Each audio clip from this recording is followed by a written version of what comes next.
اسرائیلی اخبار ہارٹز نے انکشاف کیا کہ اپریل 2026 کے دوران قابض صہیونی ریاست کے 11 سفاک اور درندہ صفت فوجیوں نے خودکشی کر لی، اور ان فوجیوں کی خودکشی کی وجہ کوئی ذاتی نہیں تھی بلکہ فوجیوں کی خودکشی کی وجہ غزہ جنگ بنی۔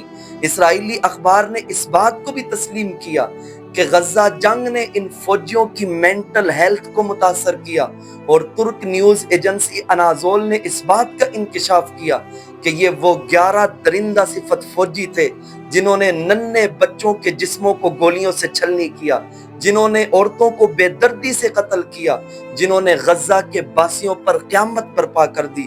اور ان واقعات نے غزہ کی اس جنگ نے ان فوجیوں کی مینٹل ہیلتھ کو متاثر کر دیا۔ وہ روتے چیختے چلاتے بچوں، بے دردی سے قتل ہونے والی عورتوں، زندگی کی بھیک مانگنے والے بوڑھوں کو بار بار اپنی آنکھوں کے سامنے دیکھتے تھے۔ غزہ میں پیش آنے والے سارے واقعات جو انہوں نے ظلم کی صورت میں برپا کیے تھے، ان سارے واقعات کو فلیش بیک کی صورت میں اپنے گھروں کے اندر دیکھا کرتے تھے۔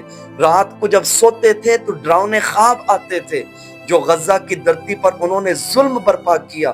اس ظلم کو جب یاد کرتے تھے تو اس سے تکلیف محسوس کرتے تھے۔ غزہ کی دھرتی پر برپا ہونے والا ظلم بار بار ان کی آنکھوں کے سامنے آتا، انہیں تکلیف پہنچاتا، اور وہ تکلیف ان کی برداشت سے باہر ہوتی، اور انہوں نے اس تکلیف سے چھٹکارا پانے کے لیے، اس عذاب سے چھٹکارا پانے کے لیے آسان ترین راستہ خودکشی سمجھا۔